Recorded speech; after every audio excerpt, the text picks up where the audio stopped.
তারা আকৃষ্ট হইয়াছে, মোহিত হইয়াছে। এহেন কলির জীবের উদ্ধার হবে কিসে? তাই আজকে অদ্বৈত প্রভু, হরিদাস ঠাকুর এরা ভগবানকে আহ্বান করলেন।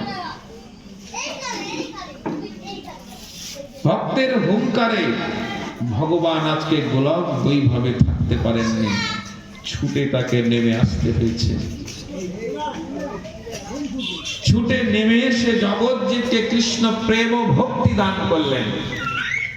ভগবানের আসবার দুটো কারণ, একটা মুখ্য, একটা গৌণ। তো মুখ্য কারণটি কি?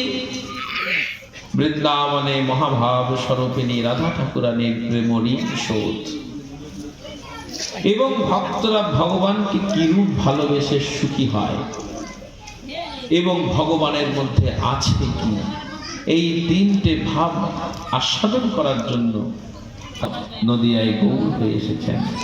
কই ছন রাধা প্রেম নম মধুরিমা, কই ছন সুখে তিহ ভৌ, এতি নবাঞ্ছিত ধান ব্রজে হলো না পুরাণ, তাই গৌর হয়ে অবতীর্ণ। আজকে গৌর হরি অবতীর্ণ হয়েছেন। ভগবান অবতীর্ণ হন, অবতারগণ জগতে প্রকাশ হন। চৈতন্য মহাপ্রভু